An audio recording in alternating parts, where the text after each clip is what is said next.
Hello, hello, good people. Hello, welcome back to another episode of Make America Think Again with Vaughn. Hello, everybody. Welcome to the page, um, to the channel.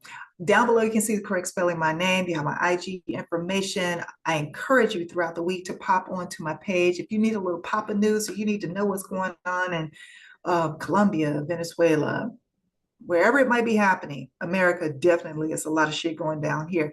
Pop onto my page. Trust me, if it's pertinent information you need to know, I have posted about it. Lastly, you have my Cash App information there, $1111 Oracle. If you'd like to bless a sister, bless a sister. It would be greatly appreciated if you support the channel. Okay. I want to give you an update on the Carmelo Anthony case. This actually yesterday, on Juneteenth, there were two videos. Two videos were released, and so we have a little more information. We have some more information about Dad, about, I believe his name is Jeff. Yeah, Jeff Metcalf. So I wanted to talk about that real quickly. Okay, so there's two videos that dropped or were released to the public yesterday. And one of them was when Carmelo was apprehended, and the other video shows from the opposite side of the stadium what went down, okay, in regards to the incident. Now, it is far, the video is a bit grainy, but you can see movement. You can't totally identify people, but you know from what the witnesses have told us that the stories match. Okay, they match this video. So let's break down, or let's talk about the video of the incident itself. So in the video that's floating around on social media, if you haven't seen it, just go look for it. You'll be able to find it. Where did I find that video? Yeah, I think I found that one on Benjamin Crump's website, page, IG page. So attorney Benjamin Crump, you can probably go to his page and find that video. So you see in the video, off to the right, you see 6 boys charging towards the tent. Okay, so they're in a pack and they're charging towards the tent that Carmelo is sitting underneath. They charge up to the tent. You can see them go under the tent. You see a couple of them kind of fall off out of that 6, come back out from under the tent. Then you can see commotion. You see a lot of movement. And then you see Carmelo go out of the back of the tent. He starts to go down the stairs, and then he takes off running. And then so you see him come out and he takes off running. And then you see whomever is under the tent, they come from underneath the tent, they're moving out.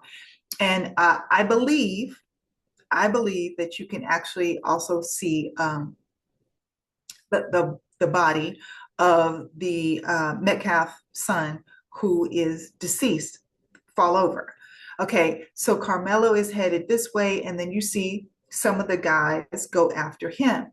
And then you can see when he gets down here, he starts to walk, and that's when I'm going to switch to the other video. So that's the first video where you can see the commotion, you can see them going towards the tent. So the first thing I want to say to you is we see 6 teenagers, 6 boys going after one boy. So that's a 6-on-1. Okay, that's the first thing I want to say to you. And I know somebody, I cannot remember your name or handle or whatever, but you wrote a whole soliloquy about, what your thoughts were on this case. And I said I was going to talk about it more this weekend because this information was coming out. And here's what I want to say directly to you and to everybody. How can 6-on-1 individual be seen as anything other than self-defense? You have 6 teenagers going after one teenager who, at least we have seen the 2 twins or the 2 Metcalf boys. And we've got their measurements. That's out, we've got their height, we've got their build, we got that information's out there. against this smaller framed other teenager. That's number one. So, how can 6-on-1 be seen as anything other than self defense? Anything other than self defense. And somebody brought up, and I believe it was the person who made the comment, the long ass comment, that, if he went out the back of the tent, he had time to call for an adult to try to diffuse the situation. Well, we still can't see exactly what's going on under the tent. But what I do know is, personally, for me, if 6 people came after me, I'm not calling for anybody. I'm going to do what I need to do, and I'm going to ask questions later. 6 people on one. I'm grabbing anything, I'm throwing anything, I'm doing whatever I have to do to get away from these 6 people. Oh, let me say this. Well, a couple of them left the tent, but the 4 people who are left that are coming to attack me, they're going to get it however they can get it. However they can get it. And here's the thing. This is one of those moments, and I'm gonna try to be very sensitive because I do understand that there is still a child who is deceased that should not be. No matter how it went down, we don't want any children unalived.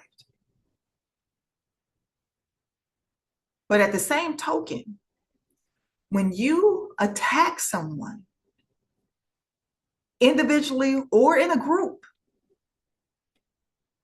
you do not get to determine how that person retaliates.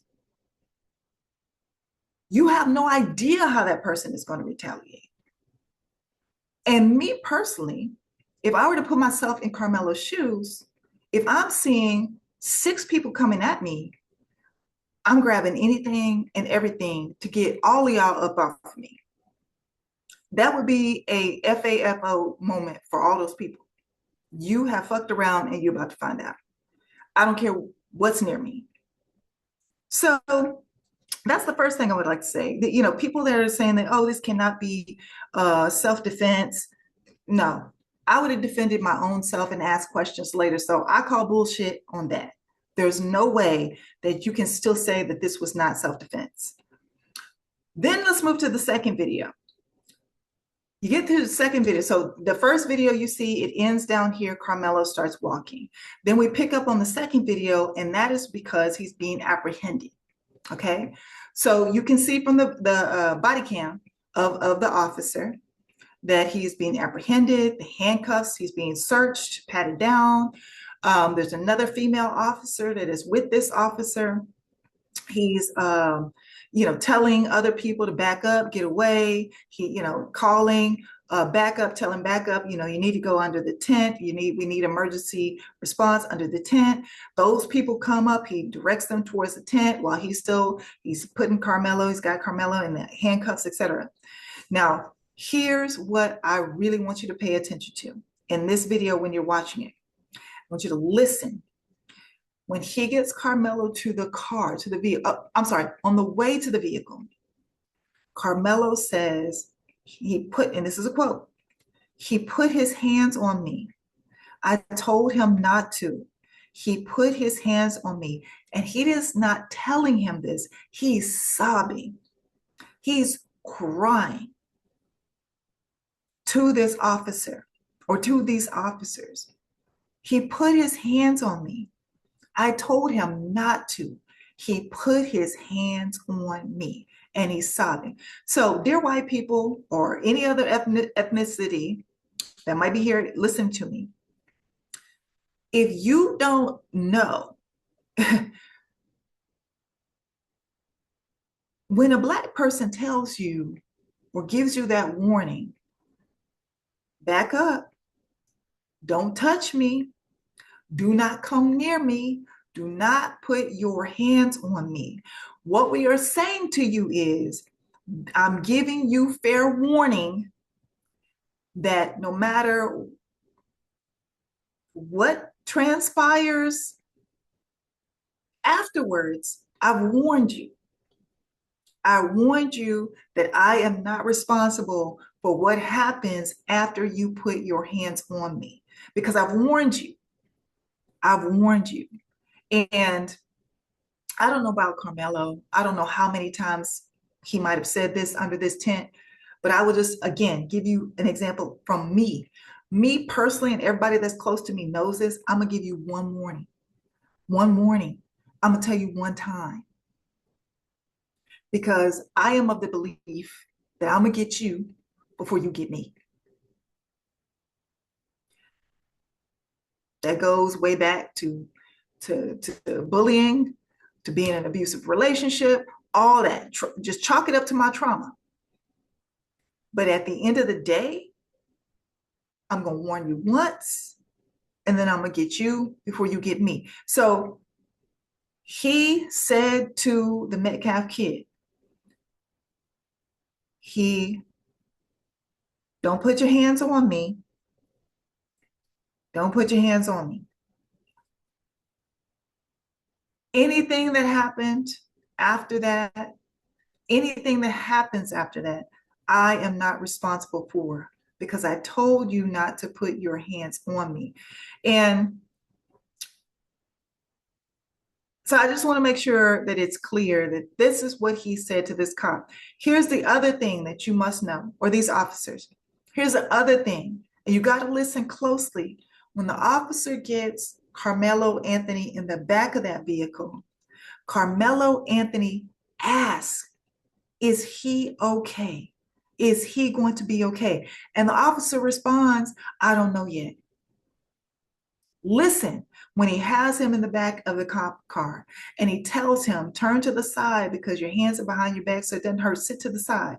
And then he's asking him how to spell his name. You can hear Karmelo ask him, is he okay? And the officer responds to that. So that lets me know that this young man feels remorse. He's capable of empathy. There was no malice. And also, this was not anything that was pre-planned or premeditated. He has concern for the individual who just tried to attack him. He wants to know if he's okay. Right after he finishes sobbing, I told him not to put his hands on me. I warned him. I told him not to.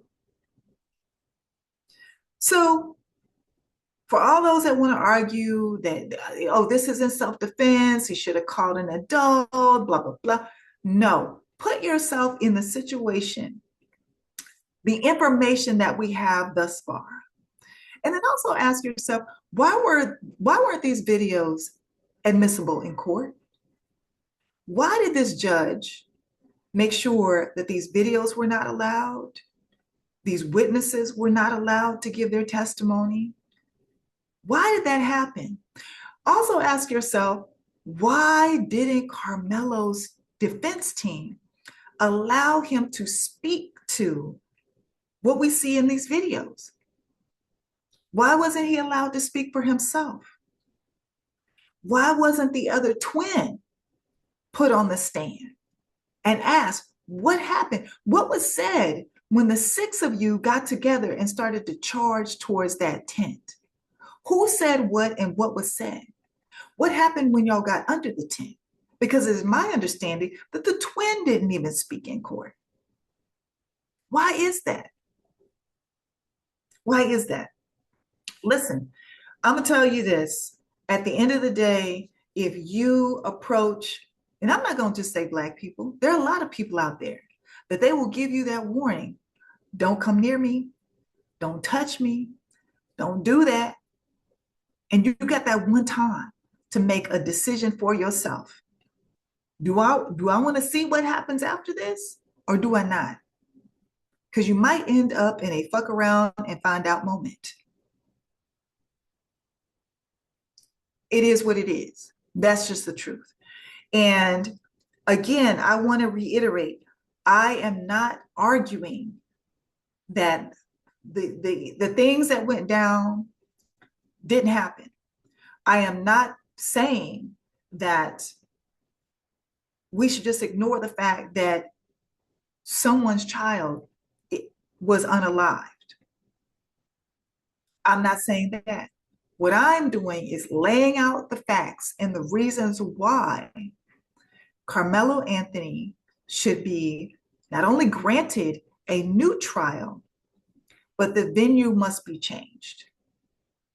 And why it was in Collins County versus Denton County, because it is my understanding that the incident took place in Denton County. So why was it in Collins County? Was that according to the high schools? What was that about? And then the last tidbit of information I want to leave you with is that it has been found out that Jeff Metcalf, the dad, the father, who went on TikTok and did a whole racist rant about Karmelo Anthony. As a matter of fact, I think he called him the watermelon felon. Well, it turns out that Jeff is the felon. Jeff Metcalf is the felon. In 2011, he was charged with SA. So it turns out the person who we need to hide our children from and hide women from is Jeff Metcalf. And like I said in the last video, the apple typically doesn't fall far from the tree. So let's push forward. Let's continue to push for a new venue and a new trial for Karmelo Anthony. That's what I'm going to do, and I hope you do it along with me. Thank you.